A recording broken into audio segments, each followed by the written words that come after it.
this podcast is going to be, we're kind of going to go a little bit over this ever popular Project 2025. And we're really only going to go through probably one paragraph of this. But if you're on social media, you've heard of this Project 2025, or if you're not on social media and you just have a TV, you've heard of this too, because there has been some commercials that have emphasized this document.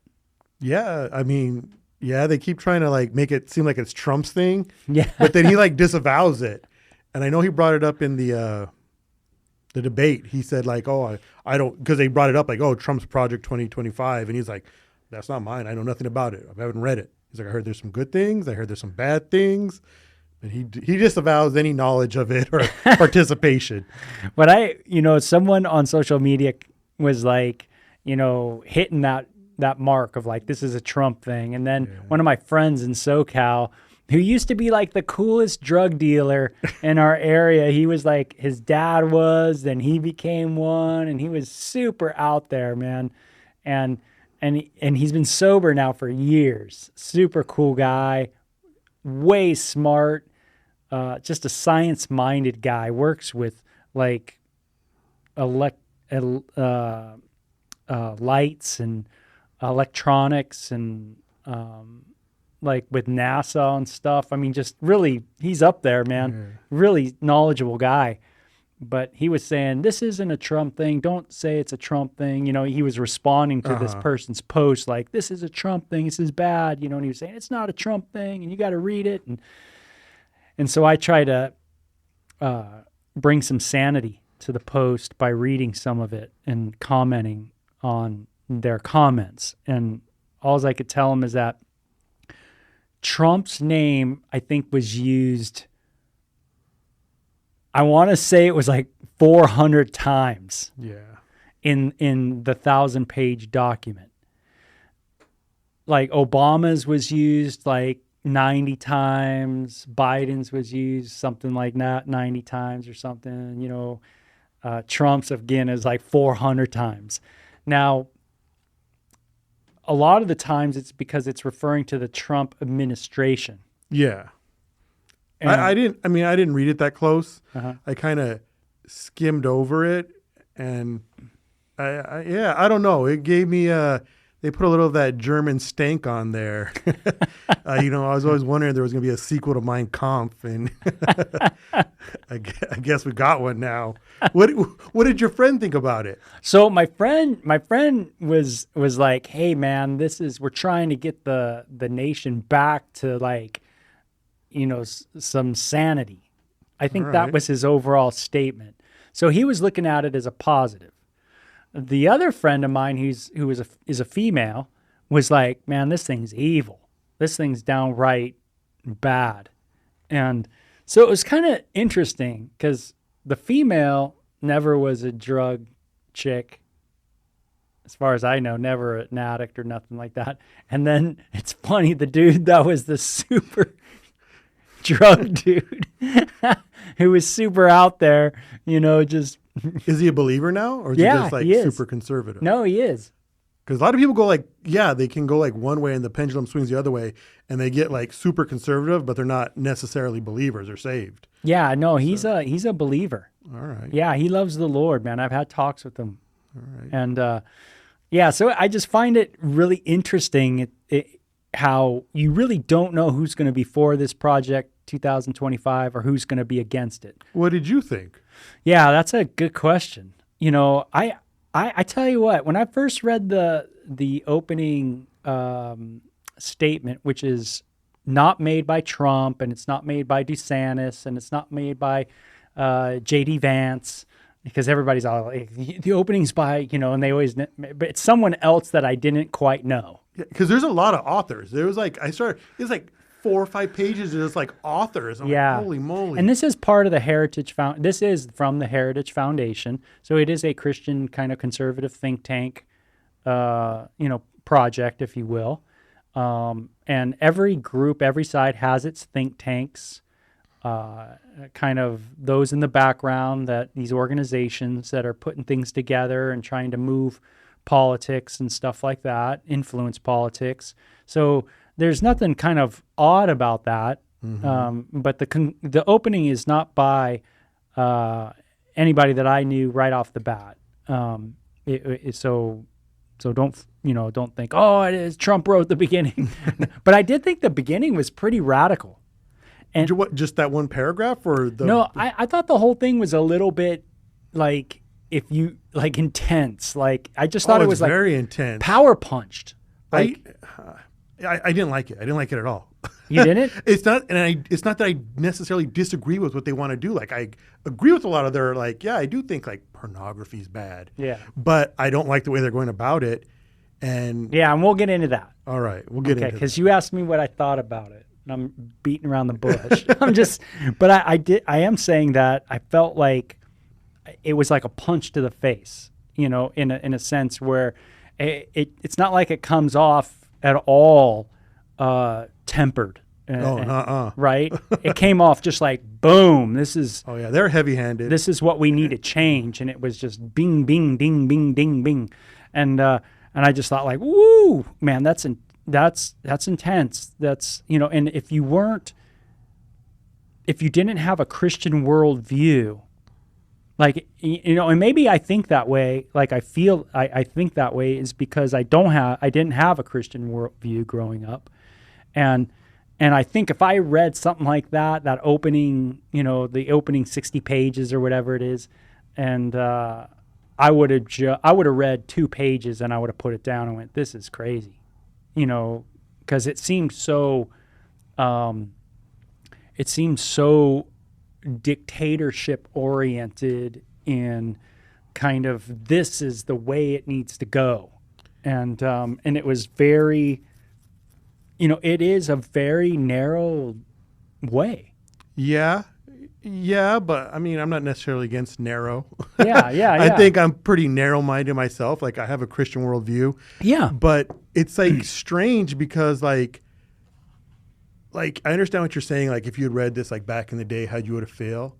But I also feel like the left is just the same now. Right. It used to be like so different. It was like polar opposites. Now they're just like, they have the same tactics. They look at the world differently. Let me tell you, I've beat this drum for a long period of time, that I have always felt that both sides are kind of always do the same. Like, I felt this way when I first came into the church. I still feel this way 30-something years later, that both sides, like you are saying, kind of have this way of going about things, and they will not tolerate something different. And I saw that growing up in my progressiveness, and I think I see that today in the I guess it would be like the Christian right politically too. So you think you even saw that growing up as a kid from the left? I think, okay, the difference is, I think, in my personal opinion, that the left is more authoritarian now. And I think there was always like this way radical left that was like way radical, and I could see them being like that.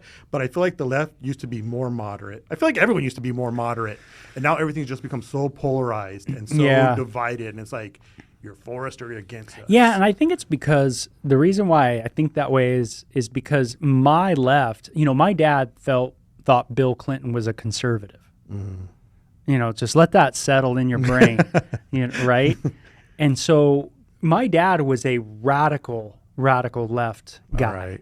And so when I was being raised on the books that we were being raised on, and the thought processes and the places and the location, it was probably, when I look back, it was probably the radical left.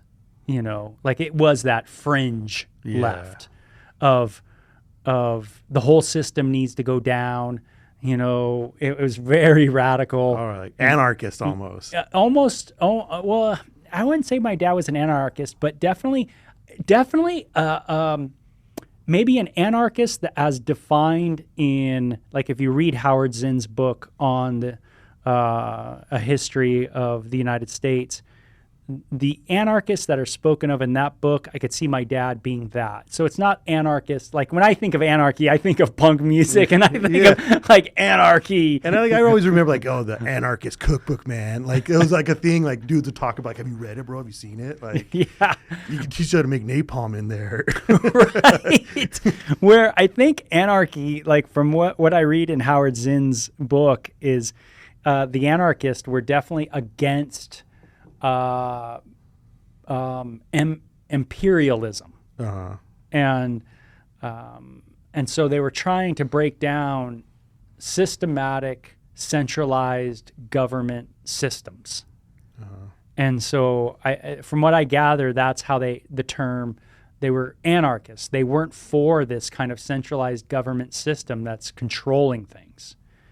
And I think over the years, like many things, it's kind of altered its definition. It's kind of become other things, culturally. But yeah, maybe my dad would have been that. So, like when I read this, I agree. Like when I read Project 2025, did you have a definition there?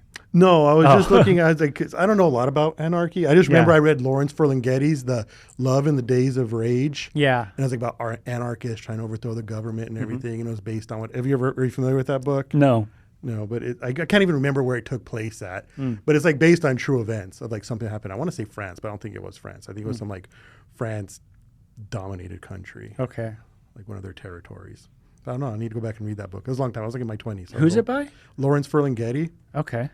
He's a poet. Yeah. He does like City Lights in San Francisco. He's a publisher. Yeah. I've City Lights. So he published like a lot of the Beats and Charles Bukowski. Okay. And a lot of the people, Yeah, that might be something good to read. It is. It's a good book. You'd like it. Yeah.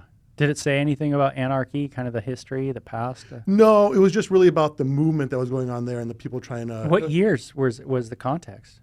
Oh, I'd have to look it up. Okay. But yeah, it was like, basically it's like this love story that takes place during this like revolution that they're trying to throw. Oh, okay. Because I'm thinking of anarchy back in the early 1900s. Yeah, well, this is like early 1900s. Okay, so maybe it is during those times where there was what's called the anarchist. I guess it's in Paris in 1968 Revolution of Paris. Oh, okay. Yeah.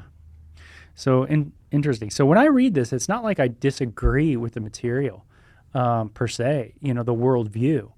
I think all of us Christians, if you read Project 205 or 2025, we'd probably a lot of the stuff we'd be really familiar with, against abortion, stuff like that.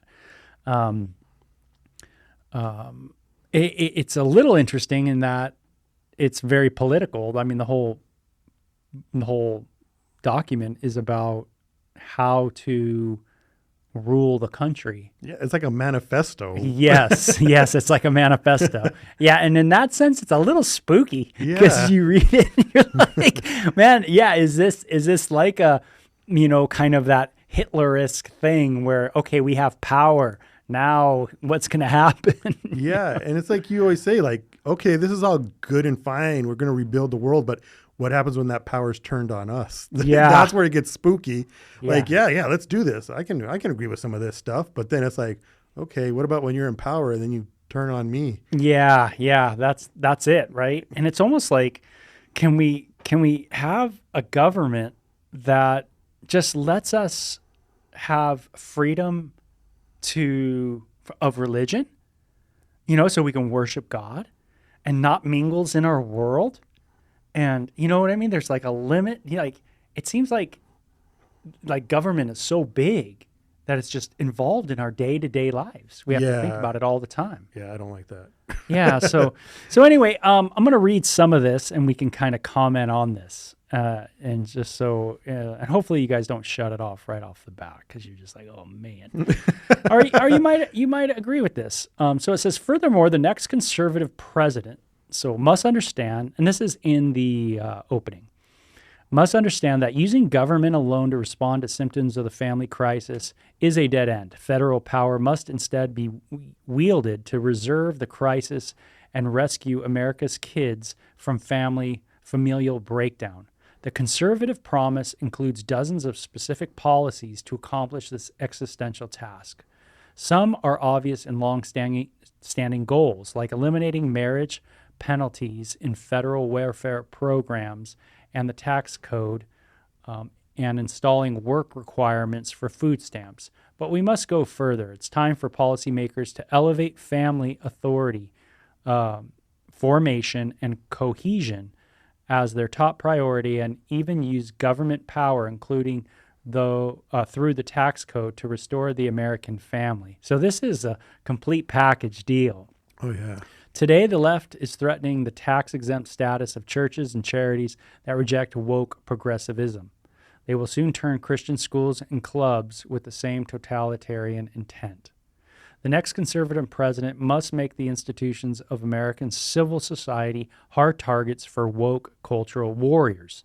This starts with deleting the terms sexual orientation and gender identity, diversity, equity, and inclusion, gender equality, gender equity, gender awareness, gender sensitive, abortion, reproductive health, reproductive rights, and any other term used to deprive Americans of their First Amendment rights out of every federal rule, agency, regulation, contract, grant, regulation, and piece of legislation that exists. So that's a pretty gnarly. But okay, automatically first hearing. Well, it's not my first hearing, but they start using words like totalitarianism, which they totally sound like totalitarians. Like they're speaking out of both sides of their mouth. Like, yeah, and that's the problem, right? It's right when you say, okay, we got to do this, and so then you're putting your stuff on everybody. Yeah, and that's what they want to do, is maybe put their stuff on everybody. So you're right. There's almost like a feel of like both sides doing the same thing. Yeah. Right? And I mean, yeah. I mean, I want to put my stuff on everybody, but I want them to have free will to make their own decision. Like, yeah, I have opinions and views of the world, and I want to share them with people, and I want them to come to my side, but I don't want to like pull out a club and hit them over the head with it. Yeah, and you have things, it sounded like there's like, of course, there's marriage definitions and things that they're trying to kind of get that out of. I would imagine that at this point in the country, if you were going to do this, it would be like a dictatorship. You would have to have all three branches of the government and the judicial, everything, to be on the page, to be able to get out all these words, to say, hey, scratch every document that has a law or anything with any of these words. Like we got to get that out. Like, how does that work? Like, how can that work? It seems really like an overwhelming task. I don't know. That's like some like 1984 type stuff, man. Like, yeah, it's like crazy to me. It's crazy. And I was surprised you said like, this is all like Christian think tanks. Yeah. Because, okay, I didn't read much of it. I kind of skimmed through it, and I didn't hear any Jesus talk in there. Right. It's so not. Where's the Jesus talk?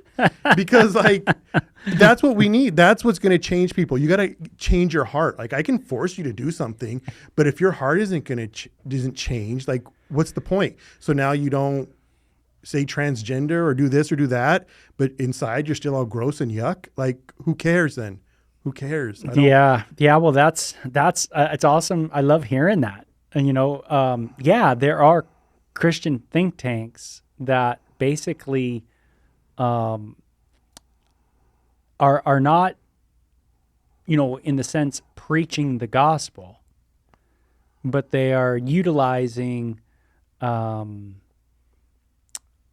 Christian beliefs. Then are they even Christian? I would argue, are they even Christian? The people? Yes. The people claim to be. Yeah. If you're not, yeah. I maybe individually they're preaching the gospel, but this gives me like Christian nationalist vibes. Like they're nominal Christians. And I'm on the right and I'm conservative, so I'm a Christian too. But I don't go to church. I don't read my Bible. I have no personal relationship with Jesus. I don't ever pray. I do whatever I want, really. Then it's like, okay, you're just towing a line then. You're not saved. You haven't been transformed from the inside out. Yeah, and there's a book, there's a book there that's called It's a very controversial book called Not a Christian Nation. It's written by a pastor, actually. Like I said, very controversial book. And he makes that point. His point is that if these Christian think tanks would be more about the business of preaching the gospel than putting together 1,000-page documents and trying to change the government and things like that, then people would be changed from the inside out, and things would get better simply through people becoming born again. Yeah, I mean, that's what I believe. I think that's the only way you're ever going to see real change. Yeah, well, I think that's a pretty biblical idea, right? Yeah. That unless you're born again, you'll not see the kingdom of heaven. I mean, we must be born again and walk in the power of the Holy Spirit. But even just to kind of we live in a broken world, but even if we're going to try to fix this world a little bit while we're here, we all got to become Christ-centered. If that's the only thing that's going to fix things, not rules and mandates. Yeah. It's it's going to take a change of heart. And I love that because, the gospel is a regulator, to our life. It regulates our world. So it's to the Christian, we don't, the New Testament talks about I'm not under any law. The gospel is the law to me, meaning it's the regulator to the human condition. Why do I not want to murder? Because of my relationship with Jesus. Why do I want to work on not murdering? Because of my relationship with Jesus. Why do I want to work on not being greedy? Because of my relationship with Jesus. Does that make sense? Oh, it makes perfect sense because there's lots of things I want to do, but I don't. It's like Paul says, the very things I want to do, I don't do, and the things I don't want to do, I do. And that's what I see in my life. Mm-hmm. I don't. It's like this dichotomy. I don't want to do that, but you know what? And I've heard you talk about this before.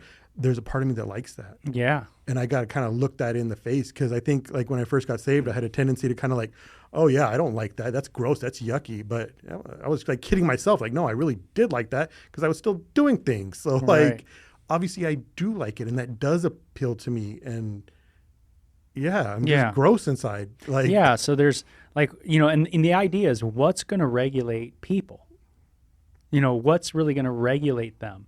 You can go like a dictatorship and coerce people, force people into acting certain ways.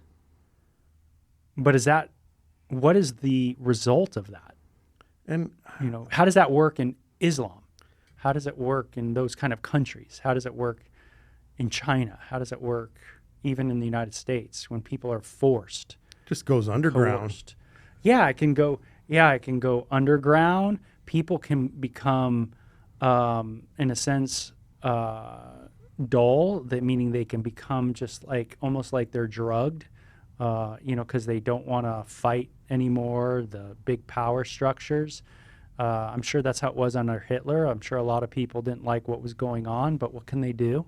Yeah, well, they were socially conservative, but if you start studying up in the higher ranks, the Nazis were a bunch of perverts. Yeah. So they're saying one thing in public, behind closed doors they're doing a completely different thing. Yeah. And I think that's the way it probably is in most places like China. Yeah, and it's tough, it's funny when we've had experiments of getting rid of alcohol in the country, and they tried to do it through morality and it didn't work, so they went in and through think tanks, and they moved the government to do it through healthcare, through a health issue, and then the movement happened, and they were able to through law get rid of alcohol. But obviously, it created, like you say, an underground mafia movement, of Al Capone and stuff. Yeah, and it also criminalized just the average person.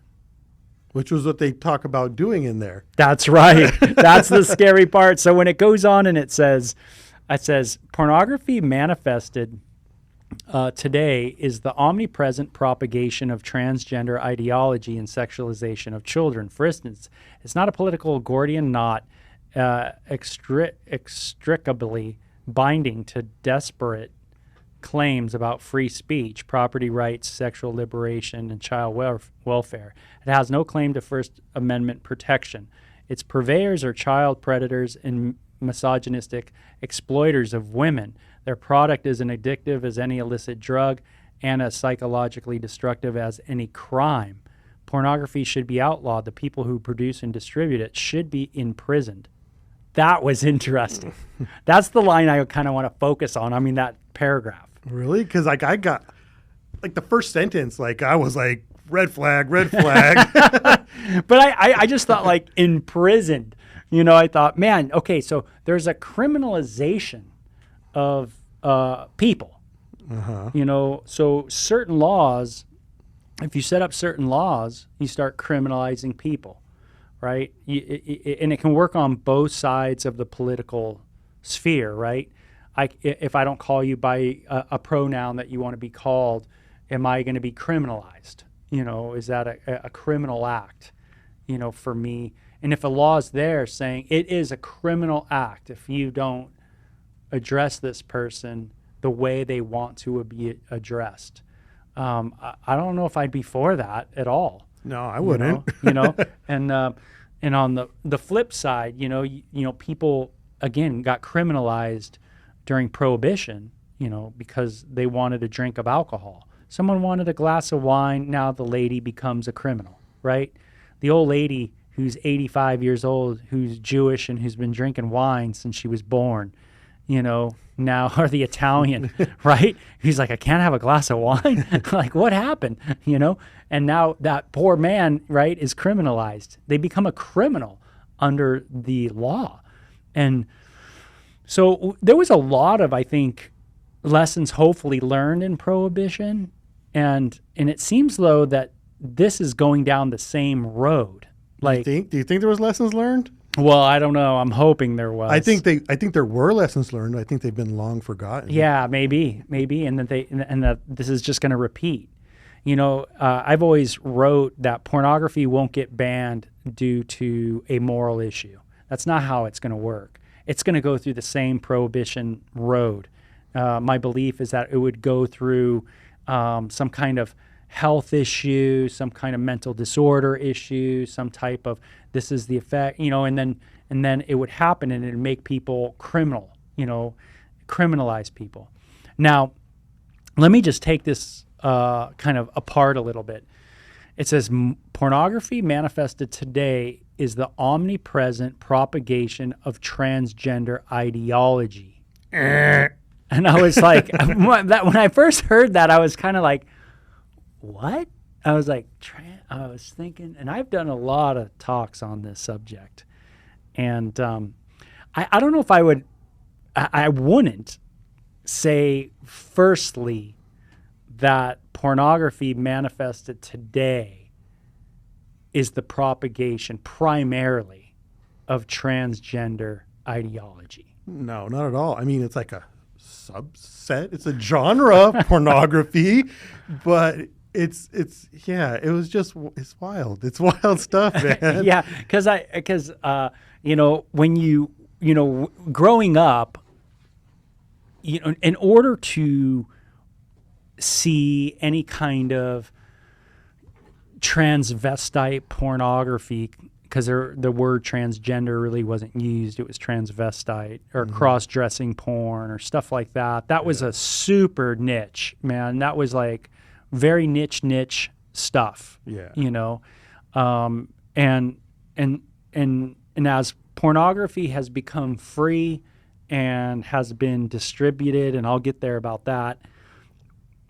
Even today, I can't think of just that there's this transgender that, like, when people think of pornography, they see it as the propagation of transgender ideology. I just don't see that the average. If I went down to the college and I just said, "Hey, bro, let me talk to you a minute and let me ask you, you know, when you see pornography, what do you see?" I think they're going to say, "Oh, dude, some girl and some guy having sex." I think, yes, I agree with that. But I do think younger people nowadays are a little more experimental maybe than our generation. Yeah, well, there's more stuff. There's more stuff. And I do believe, well, that's like kind of what you're talking about. It was very niche. I think now as like pornography has become more readily available, that like it kind of does like get further and further. Like that didn't get me no more. Like that doesn't get me off anymore. Like I need to get weirder and weirder, and it just keeps going out there. And we got like hentai and all this other crazy stuff going on. And so let me say this, because I would word this that pornography manifested today in the omnipresent. I wouldn't say in the omnipresent propagation of transgender. I would say can propagate transgender ideology, meaning it could. Mm-hmm. And there's certain aspects, whether it is forms of hentai porn, that is, they have a whole genre of kind of transgender porn. Mm-hmm. And this is not using real people for those out there. Hentai is cartoon porn, Japanese cartoon porn. But they have a whole genre of this kind of transgender looking characters. And so it could propagate transgender ideology, but when it says pornography manifested today is the omnipresent propagation of transgender, to me that's like saying way more. Oh, it's saying a lot. Like replace transgender with Jew, black, or and how would what and you read that. Even as I don't care how conservative you are, place any other like group in there and read that. And how does it sound to you? Pornography manifested today in the omnipresent propagation of, what would you say, like black person ideology? Yeah. That just sounds terrible. Yeah. It sounds terrible. Yeah. Like they're trying to like come at it morally, but what's your basis for morality? Like, I may get a little more on board with this if you could be like, well, start quoting some scripture to me and like breaking it down. But like, what's your basis for morality? Because I can just start making up all kinds of stuff and say it's moral. That's what most people do. Yeah, I would imagine their background's Christian and they're trying to, again, influence the government through Christian belief systems, that kind of idea. So they're wanting to break down this idea, this transgender ideology. And they see that it's manifested in pornography. There's a part of pornography, a segment of it, a genre of it, a real niche that has this in there. And I have no doubt that young people today, because of the buffet of pornography that's available, they're able to tap into stuff like this way more readily than we ever were. So it becomes a sexual norm, a sexual option. I've written on that. I think that's true. Mm-hmm. I think it's something that's not spoken of enough, the influence of today's pornography on youth and their sexual decisions or their gender identity decisions. I do believe that when you give a kid the transgender pictures and you give them the availability to see all the aspects of transgender life, that becomes an influence in their life. But don't get me wrong, I don't think pornography is the driving motive for kids. That's where I would differ from this guy or this group. Is I don't think pornography is the move. I think it's an instrument that's used, but I would say in young people's life, YouTubers are way more influential, meaning to the 7-year-old and to the 13-year-old, when they're watching their favorite YouTubers and their favorite YouTubers talk about transgenderism in a positive way and homosexual lifestyle in a positive way, those are the preachers. That is the ideology, the preaching that's going on that develops something in their mind where they start going, hey, why is my dad always, like ripping homosexuality? Yeah. Does that make sense? No, complete sense. I mean, yeah, I believe in conditioning. And we see even like Disney movies now. They have like same-sex couples in Disney. They won't come out and explicitly say they're holding hands or at a dinner table together, and it's in the subtext, and they're not out there yet where they're pushing it like saying like these two are a couple, but they're like the kids are seeing this, they're putting things together, they're putting the pieces together. Yeah. And if this just specifically talked about pornography and didn't try to like tie it to transgenderism, I may be able to get more on board with it. But it seems like they have an axe to grind here to me with the transgender community, whatever you want to believe about them or not. And I don't even feel this works good as a piece of propaganda. Like that's what it is. In my eyes, it's propaganda. I don't even think it's good propaganda. It's too wordy. Like it goes over the common person's head. Like I think, we're getting off topic here, but good propaganda is like a World War II Nazi poster. You look at it and it evokes something in me. I can look at it. I don't speak German, but I know exactly what it's saying. Yeah. And that's what good, like if you want to make me want some propaganda, like they need to hire some artists or something. Yeah. Well, good propaganda is like, what is it? Healthcare. To me, that's great propaganda, meaning it's one word, it's one kind of phrase that makes you totally think that the system is for your health care. So to me, it's kind of subversive. Yeah, so that's a great slogan. You know what I mean? Meaning when I go into this building, they're all for my health care. Never mind, there's millions and billions of dollars being made, off of us, and off of the diseases and the quote cures. And I find healthcare to be a great propaganda slogan, but I hear what you're saying. Yeah, and I liked they're eating the pets. Like to me, that's great. Like that evokes an image in my head. Yeah. It's like, they're eating the pets. What are you talking? Like it's that sensationalism that kind of grabs you. Like man bites dog. Like that's a story. What's going on there? Like I want to hear that. Yeah. Like this is like I don't know. It's too wordy for me. Yeah. Well, it is a little wordy because man, I mean, even in reading it, and I've read a lot of pretty heady stuff. But when it says like pornography manifested today is the omnipresent propagation of transgender ideology and sexualization of children, which I agree with that. It's definitely the sexualization of children. All pornography though? I feel like they're trying to say like all pornography. I feel like what I got from it is like pornography leads to transgenderism and exploiting children. Yeah, I think, and I didn't read exploiting. I read sexualization, meaning children, because of free pornography and its omnipresent propagation, meaning it's available. Any child who wants to or can access it because it is free, there is a sexualization that can take place. Meaning they start at 6 years old or 7 years old, already kind of thinking and conceptualizing sex much more than the prior generations ever did.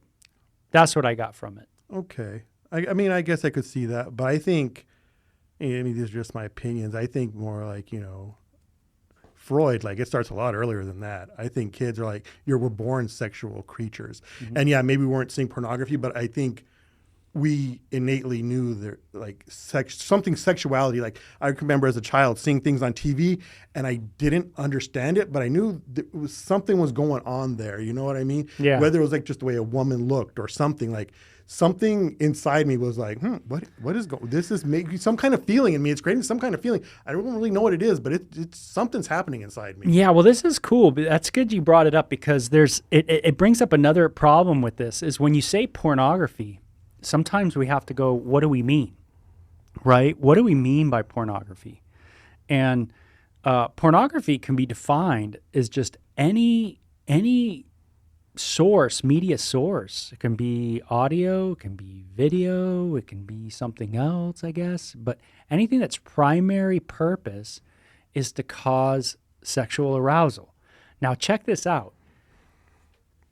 That's a lot of stuff. Yeah.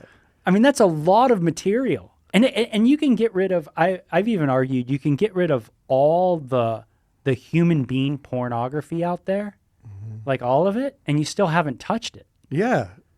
Because everybody's different. So like I got a foot fetish, say, and now we're going to close down all the shoe stores. Like, like where does it end? Like we're just going to scrub everything and yeah, there's nothing. And now. sometimes people don't realize like the way people dress today is influenced by sensualization.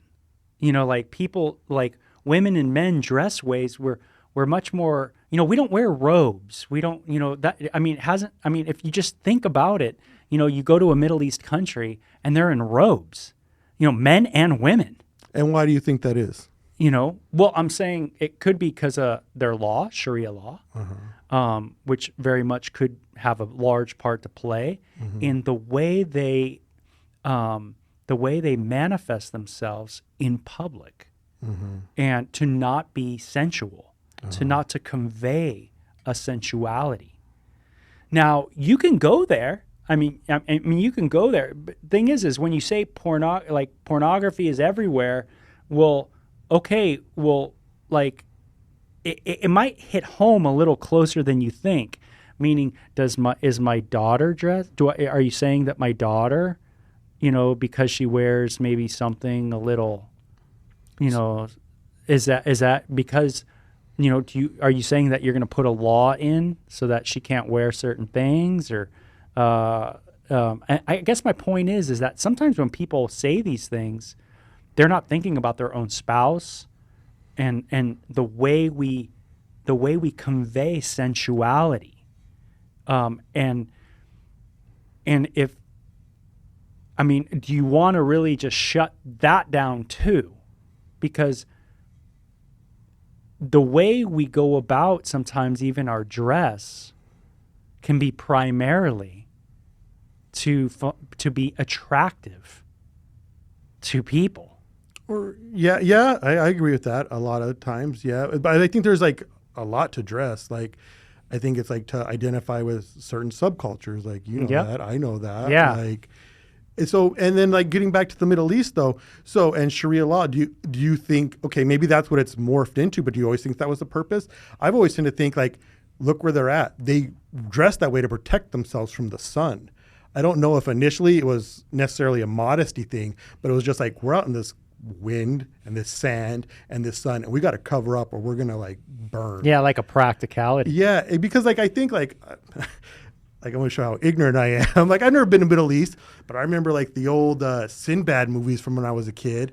And like you got like these harem like dancing around like I Dream of Genie style. Yeah. So when did it like the Middle East go from that like Sinbad the Sailor and like belly dancers to like what we have now? Yeah. Well, I would imagine that in their private lives they have a lot of that Sinbad the Sailor mentality, you know. But yeah, and I don't know exactly when, you know, that kind of attire became popular and, you know, kind of vast throughout the Middle East like that.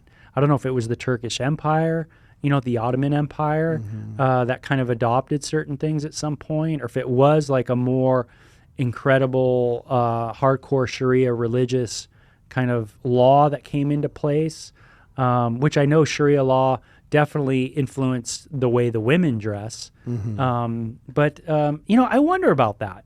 But so there's a lot to it. I'm just saying I'm trying to unpack this idea that when we say pornography, you know, it might be a little bigger than what you think. Meaning it might not just be, you know, the thing on the film per se, you know. I remember there was one model who said, you know, if we get rid of pornography, we get rid of everything, because we become a porn culture, meaning everything is for the selling and, you know, in a capitalist society like we have, you know, everything's to sell and sex sells things. And so when you go to a checkout stand line, you know, and there's a health magazine there, and whether it's a male or female on the cover, there is a portrait of this body.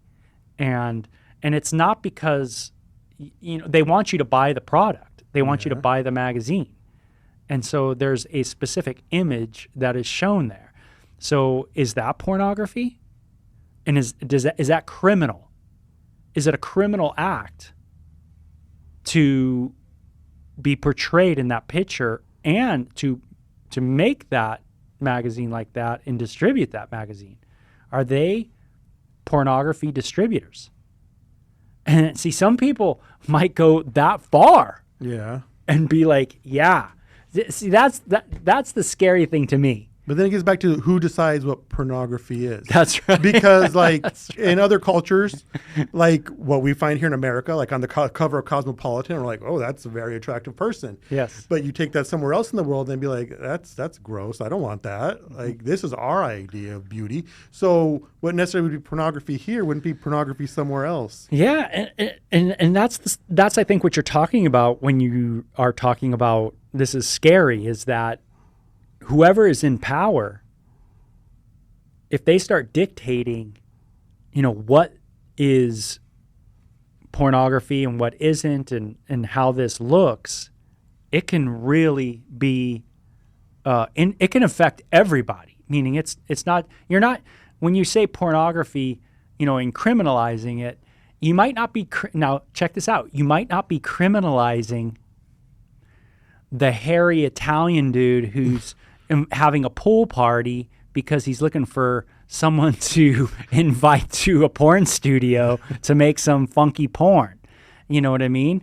We love the Italian community, by the way. That's right. Totally, we do. But I'm just making up like kind of the standard 1970s porn producer, Gold with the chains on and the Ron Jeremy dude, but thing is now check this out. When you say criminalized, these people should be criminalized. Their product is addictive as an illicit drug and psychologically destructive as any crime, should be outlawed, and the people who produce and distribute it should be imprisoned. Now, this is the crazy thing. Are you cool with imprisoning your son or your daughter?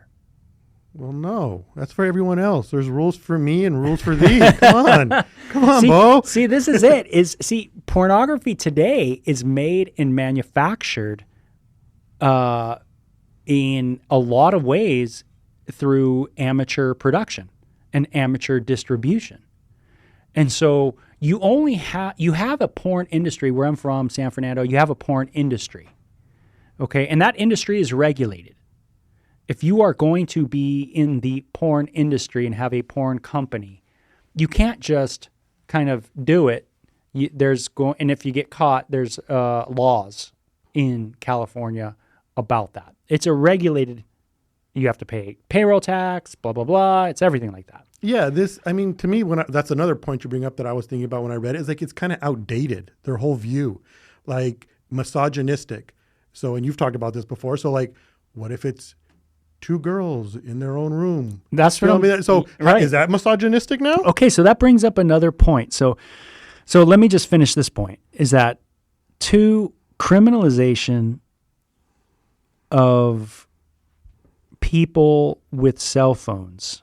14-year-old girl takes a picture of herself. She sends that picture to a friend. Friend screenshots it, puts it on Snapchat. Is Snapchat even around? I don't know. I don't even know. TikTok, whatever they do. And it goes flying in the space, Is that 14-year-old a criminal? Yeah, probably in some people's eyes. Okay, so she's a criminal and she's a distributor of child pornography. So she should be imprisoned, and she should have on her record at the age of 14 that she is a criminal, a sexual offender, distributing child pornography. And what she did is she took a picture of her top side, and thought it would be cute to send it out. Yeah, some people would say, yeah, like how hardline do you want to get? See, this is what I'm not sure they're thinking of. Oh, I can guarantee you they're not thinking of that. Because how many of all the people that are listed that are part of the 2025 project, how many of them have daughters and sons that have looked at pornography? Probably all of them. and I mean pictures of friends, or friends, or have seen, sexting kind of texts And again, text, if primary purpose is sexual arousal, that would be considered pornography. And so you text something sexual to somebody, and how many times is that kid a criminal? Is that adult a criminal? Do we criminalize adults for sending consensual texts to someone? They're consensual. Who was that? That reminds me of, there was a politician a few years back who was, I guess, I don't know if I'd say he was sexting, but he was like sending his wife. He was a Republican conservative guy. He was sending his wife stuff. It was like pictures between him and his wife. It was pictures of himself to his wife, and somehow the media got a hold of it, and they wanted to like string this dude up, like. And this is like the left, like coming after this dude. Like, can you believe they say they're moral? But it was between him and his wife. Like, but how quick they were to like jump on him. Yeah. And it's like crazy. That's like as consensual as you can get, in my opinion, between you and your wife. He's sending his wife risque pictures or messages or whatever the case may be. Like, and they wanted to act like he was a criminal. They wanted to treat him like he was a criminal. And these are the same people that are against things like Project 2025 right. Until it suits my needs. And then I'll jump on it too. I know it's wild. So I really strongly, I'm not for the human criminalization of a lot of this stuff that I've mentioned, taking a screenshot. I think they have to, you have to give people some level of freedom in a country to, and some of that means there's a risk of going too far. Mm-hmm. And, but do we want to go flip it the other way to where, you'd have to shut down, you'd have to regulate technology, you'd have to, build that kind of infrastructure in a country, which China tries to do and which Iran tries to do, to try to limit the amount of sexual exposure that people have. Yet people are starving for sexual things in those countries. I mean, they buy cell phones, they try anything possible to look at stuff, it's unbelievable. So I'm not sure the answer is all that to try to put the iron clamp on everything. But I just wonder if they're understanding that when they say that the people who distribute and produce it should be imprisoned, what they're saying is that all the kids should be imprisoned because so much of porn is amateur porn. It is not from the big studios. And so, and we're not even counting all the texting or the sexting and the picture sending and all the things that go on in a high school, or a junior high. Are these people now, should they all be imprisoned? That's why it sounds radical to me. Yeah. Is like, wow. And then who pays for the government to make this or to enforce this kind of stuff? Like, you have to pay for it.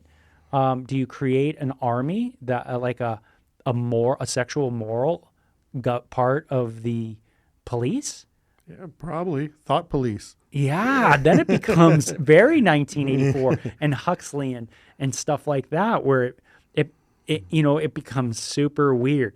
Now, from a Christian point of view, we believe that in the millennial kingdom, Jesus Christ will rule and reign from Jerusalem, that this is a promise that he's given, and that God will one day reign on the planet, and he will rule in righteousness and things like that.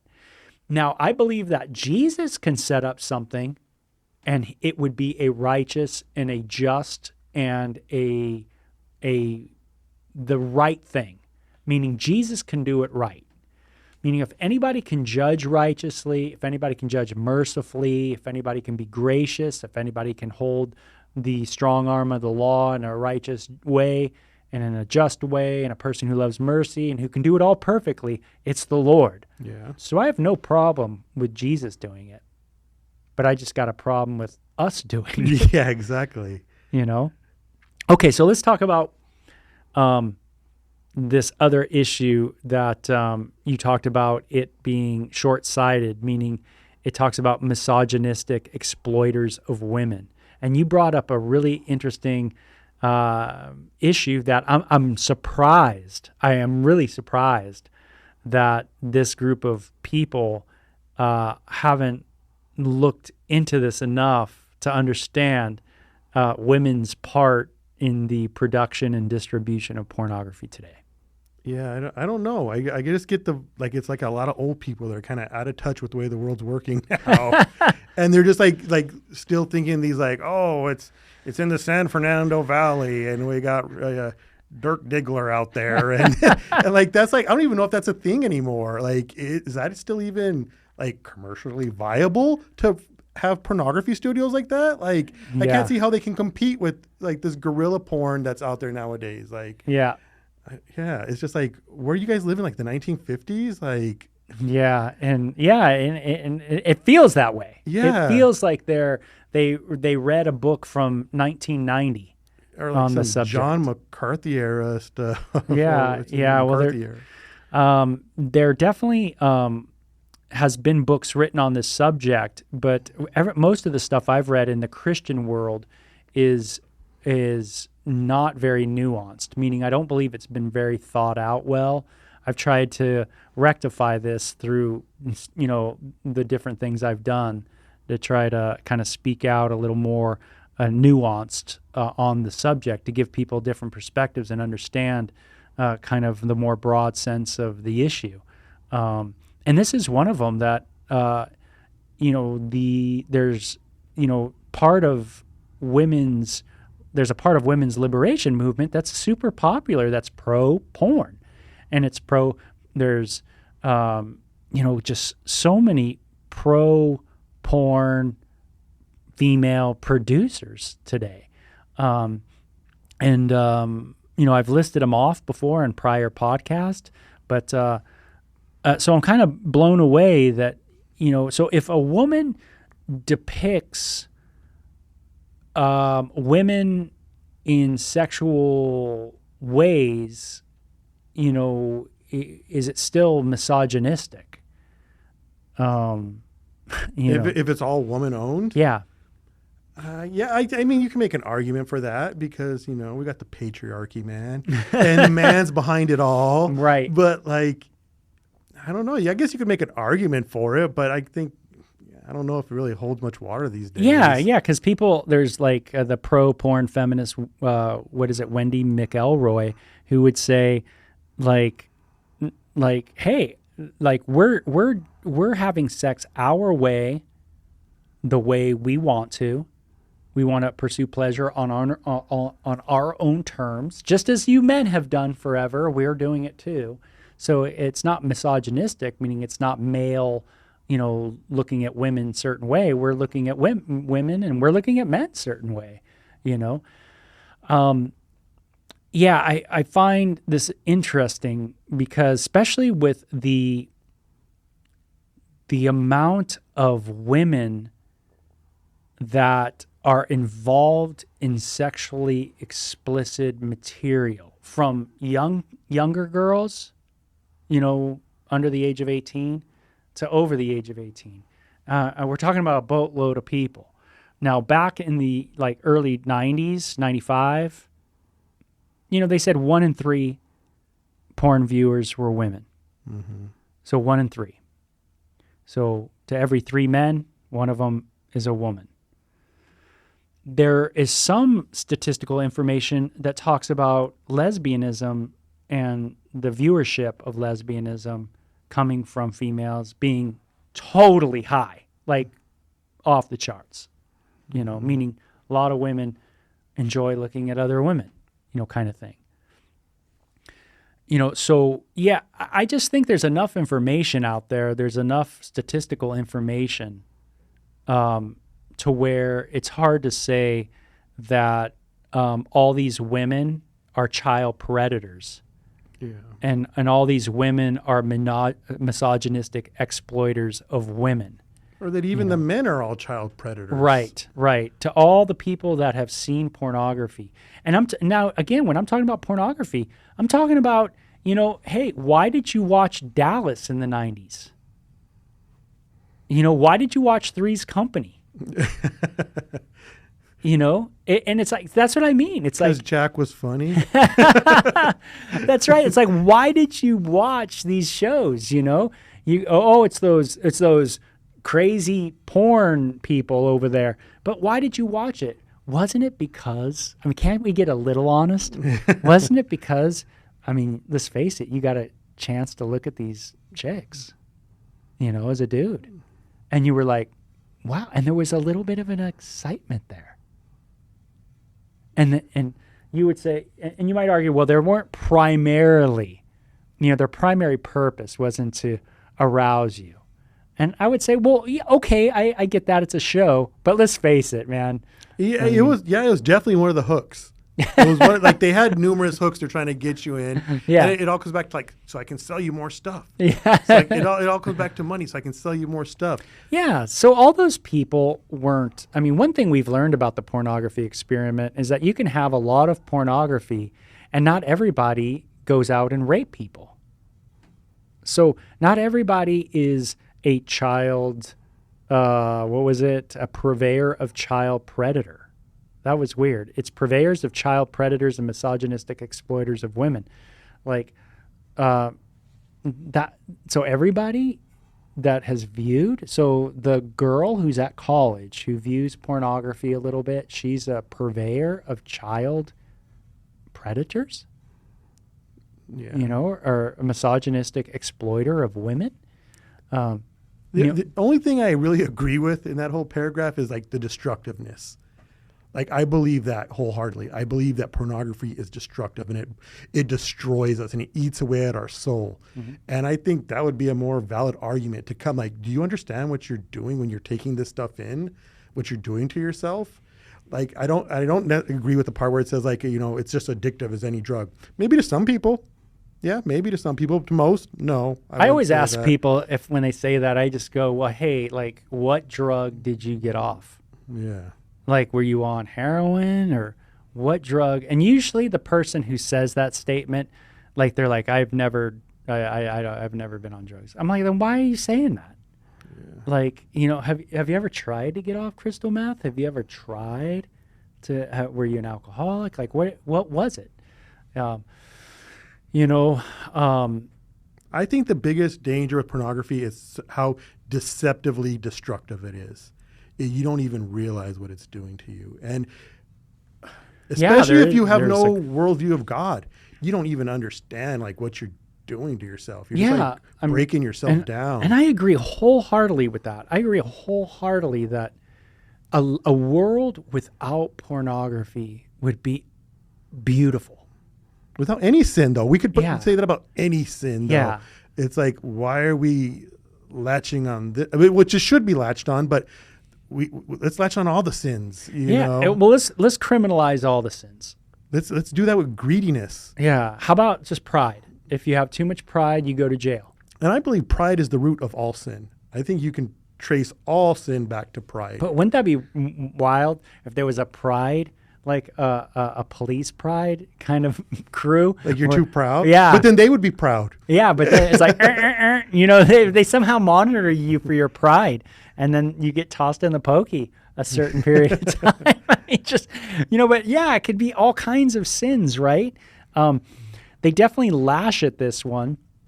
And I agree wholeheartedly that, pornography is something that, man, it is something that definitely is a corrosion, of the mind, of the soul. It just kind of chips away at you. It's like rust. It's just slow. And then you wake up and you got a hole in the bucket. Yeah, totally. And you don't even see it. It was just so slight and subtle and slow. Yeah, and it affects you in so many ways. And I would agree with that. The issue is that, is this criminalizing a lot of people? And is that what we want? in our life? Is that what we want as a government? To criminalize every sin. And that becomes the best government, the one that says, hey, you know what? Like I said, I don't think human beings can do it. I'm not convinced in the slightest that the human capacity right now as we have it on the planet and that I've seen in history, that when we've tried to do this, we've blown it. Whether it's Mao trying to be moral in China and regulate his citizens, or if it's Stalin or any of these people that have tried to regulate people, Hitler, just go down the list. It just seems like it becomes toxic, and people aren't watching porn, but something almost worse has happened. They've developed, like in a sense, like the Pharisees, where they weren't the harlot, they weren't the whore, they weren't the tax collector, but something worse happened to them. Yeah, they became self-righteous, right? And they became, in a sense, resistors. It says in the scripture, resistors of the Holy Spirit. Isn't it like Mere Christianity where Lewis talks about that, and he says like, these are the, you think being a drunkard and a whore is bad, but you know what's really gross? Yeah, the right. Pharisees. Right, the diabolical sin, the pride of them and their self-righteousness. That's how this comes off, right? I think that's what people are getting when they read Project 2025, is they're getting a ton of self-righteousness. So instead of saying like, hey, I've struggled with pornography. Pornography's in our culture. It's all over the place. And me, myself, have had to deal with lust and that kind of thing. It doesn't come off like that. It comes off as like, boom, like, you know what I mean? We got it together, follow us. Yeah, and all you people out there are going to jail, man. Because so those are the big things I was wondering about, is like pornography, like what do they mean by that? Do they really mean, like they don't really define it. They're just saying pornography, and then they talk about it as being this propagation of transgender ideology, which I was kind of like, I'm not sure where they're going with that. But I mean, isn't that how like authoritarian governments work? They leave it real vague, so we can kind of bend it to our need, how we need to use it. We don't want to lock it down and then it's black and white. This is wrong, this is right. We leave it kind of, amalgamous out there in the ether. And that way, when I choose to weaponize it and use it against you, it's very easy for me to do so. And then when it's my son, I can give him a little more leeway. But when it's Bo's son, I throw him in the clink for 100 years. Yeah.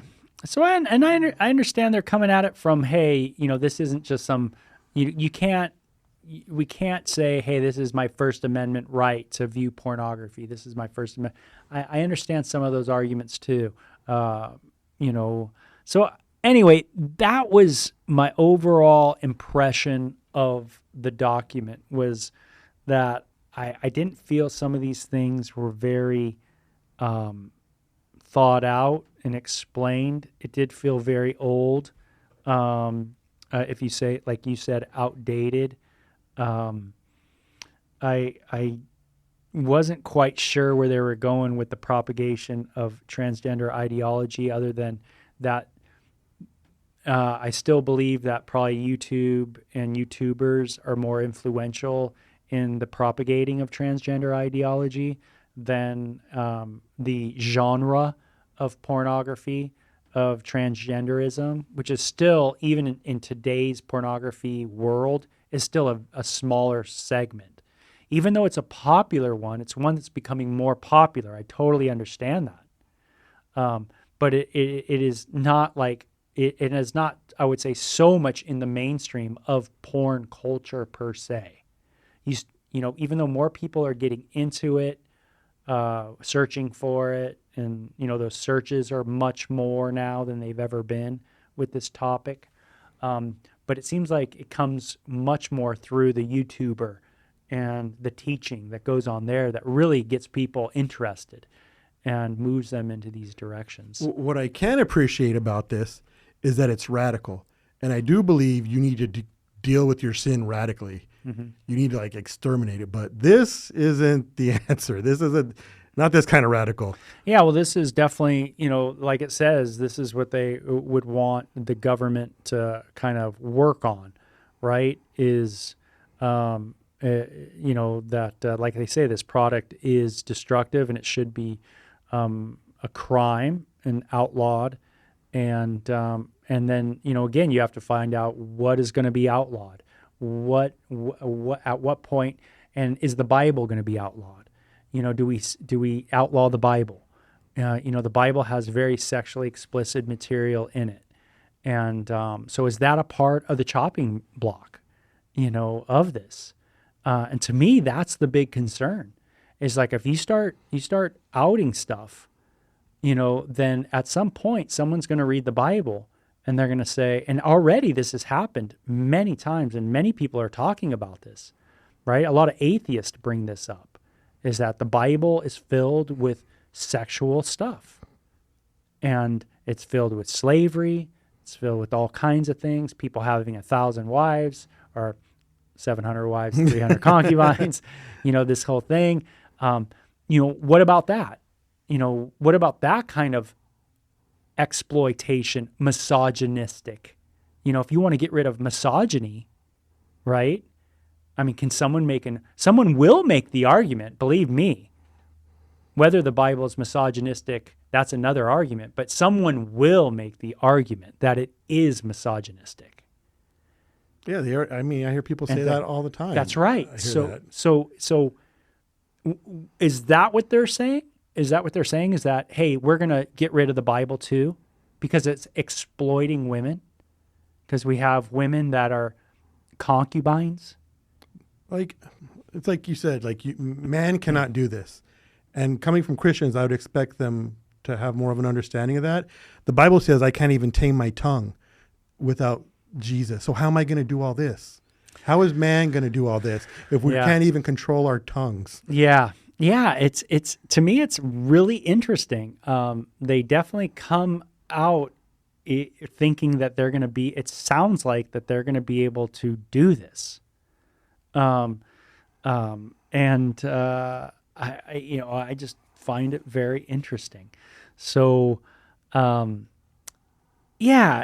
a lot to this document. I would recommend people taking a peek at it, getting a look at it. It is detailed, man. I mean, it gets really down into the nitty-gritty of different branches of government and how things are supposed to work. I mean, it's pretty radical. If you can't sleep at night, just pull this out. Yeah, totally. But it's been a fun podcast to kind of kick through it. Yeah, it was. I mean, and we just barely scratched the surface. I feel Yeah. We just went over one paragraph. Yeah, there's so much. Yeah, and even in that, we just mined the surface. There's so much there to unpack. Yes, absolutely. You could. I mean, you could take a few you could take a years of podcasts on this document for sure. But again, it's something that comes off, like you said, it could come off very strong. You use the word dictatorship-like. It's definitely this is the way. I do believe that they are trying to get a Christian worldview back into the government and in turn into the society, and therefore that takes radical measures. I'm not sure they're thinking through all these things properly, meaning, again, when they say pornography, what exactly that mean.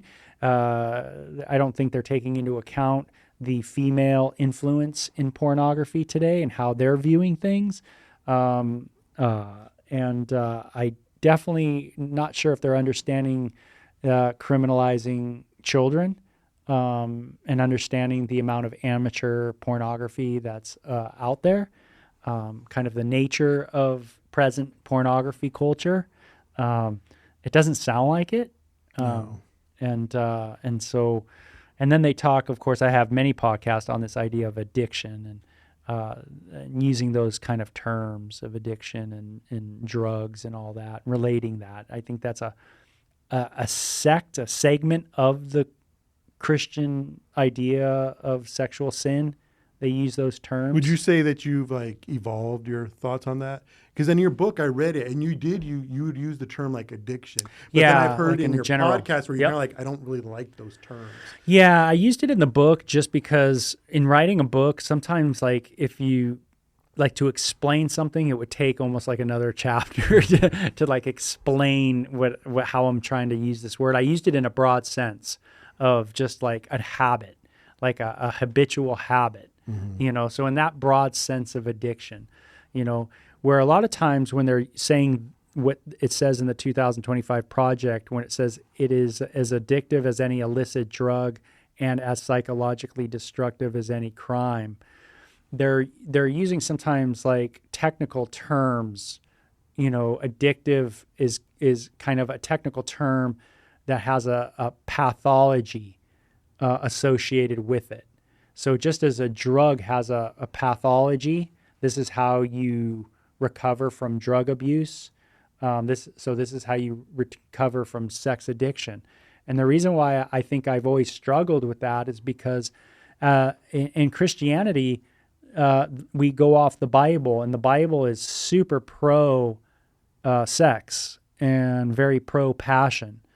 And so we're not saying, when we're saying someone's sexually addicted, we're not saying never to have sex again. Mm-hmm. But when we're saying someone's a heroin addict, we are saying we don't want you to do heroin again. So there is a difference, someone who sees their spouse naked and is aroused is not doing the wrong thing because they're aroused by seeing someone naked. So the issue isn't being aroused by seeing someone naked. It's to the Christian, it's who you are seeing. It's the context. Everything's context. That's right. So therefore, it's like, I don't like using that addictive term or word because it kind of carries the drug pathology, and it kind of confuses things, right? I'm not saying the same thing to the drug addict as I would someone who is having a sexual behavior issue. Most people watch pornography all the time in this world, some form of pornography. It might not be video pornography, but they might be hearing something that's sexual and they enjoy that, or some other thing. They might be looking at someone in their neighborhood all the time and they really much enjoy that. They might be watching a show that they see someone that they find sexually attractive and that arouses them, and romance novels or something like that, and thing is that, are we saying that person's like a heroin addict? Is that what we're doing? Is that the pathology? Is that kind of is that what we're doing? In the Christian life, because the Christian ethic is one man, one woman for life, and we're not to deviate even in our lustful mind, it is an ethic that is super high. Therefore, when a Christian struggles with viewing pornography or being attracted to something else, usually we have a lot of guilt. And what we do is we do a self-diagnosis, and we call ourselves sex addicts. Mm-hmm. But it's a self-diagnosis, meaning many people go throughout their whole life every day, self-gratifying, every day. And I think sometimes they never think about it. Using that kind of language can be like a cop-out. Then it's like, well, it's not my fault. I'm an addict.